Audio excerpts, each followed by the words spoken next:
It's Our Story. Patrick Connally, Berkeley, California. Or how I became a Vexus litigant and learned to love the law. I think one of the key aspects is that we in 1990 were given, I think, the first generation of independent living people a really incredible gift, which was the Americans with Disabilities Act. One of the key components of that, and with any law, is how you're going to enforce it. And one of the things that was promoted then was that people had a right to sue because it was a civil rights law. Businesses at that time did not want district attorneys, city managers, or city attorneys, or other kinds of lawyers or attorneys to be able to prosecute cases. So it became up to individual people with disabilities to bring cases and to prosecute and enforce the ADA.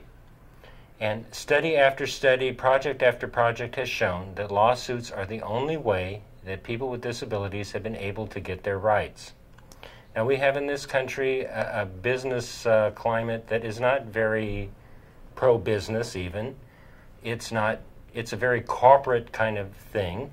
Corporations usually comply with that. But I mean, we have this huge disabled population. 20% of the population is covered by the Americans with Disabilities Act. 50% of people over 65 years of age have mobility disabilities. Plus, we're having thousands and thousands of kids returning from Iraq with their legs blown off. We have this huge, incredible disabled population that's coming in. And the American business community, instead of preparing themselves for this huge influx and wanting to make money, has decided to spend a lot of money excluding people. They've out and out lied. We've seen how corporate media has presented a one-sided story of it. I mean, it's really an incredibly disgusting exercise in railroading people and vigilantism by big corporate money interests that want to take away our rights. And it's for any group in this country. I mean, we are in a cultural war. And the cultural war is between those that want a system that, a peasant system where you have different castes or class. We don't call it a caste in this country or in Europe because that would mean we're too much like non-Europeans. But I mean, our class system is every bit as nasty and as divisive as any kind of caste system in any part of the world. In fact, it's an extension of the Indo-European caste system. I'm rambling on here. We're in a fight to preserve that and to make sure that we can be part of our life and part of our world. 20 years ago, anybody who used a wheelchair either was going to live at home or was going to go to an institution. There were very little programs to keep people in their own home. And even today, we have a system where only the very wealthy and the very poor can get home supports. The average couple who retires on Social Security, owning their own home, makes too much money to get programs like IHSS or long-term care services. And the ADA is a direct confrontation to an institutional industry that feeds off us. There is absolutely, incredibly, no money in people with disabilities being independent. There's a credible amount of money that can be made keeping us dependent. And that's one reason why I think in the face of all these statistics and an incredible number of people with mobility disabilities, American business has been suckered in to shooting themselves again. And I mean, American business, it has a long history of whining. You know, we go back to the Japanese cars when they came in. American industry wanted tariffs.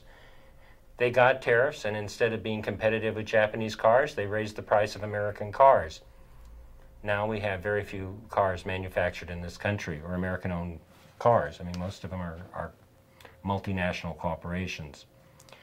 I think it also brings in, you know, America's small business in terms of how, I mean, we've seen the economics with like the Walmart, where, you know, small business communities will bring in Walmarts saying they're going to create all this jobs and economics. And it turns out what Walmart does is take away all the small businesses on Main Street because people go to Walmart. There's less jobs, less employment, less economic prosperity in the community. So, I mean, I think the attacks by American business are really, you know, uncalled for. I think the other aspect is we're uppity cripples. We're expected to be objects that people use to get to heaven. We're not people. We're not going to have opportunities. We're not going to be allowed to participate. We're going to be taken care of. We're going to be locked away. We're going to be hidden. And I think that's what we're seeing now with the Republicans and the right wing in terms of veterans and stuff coming back.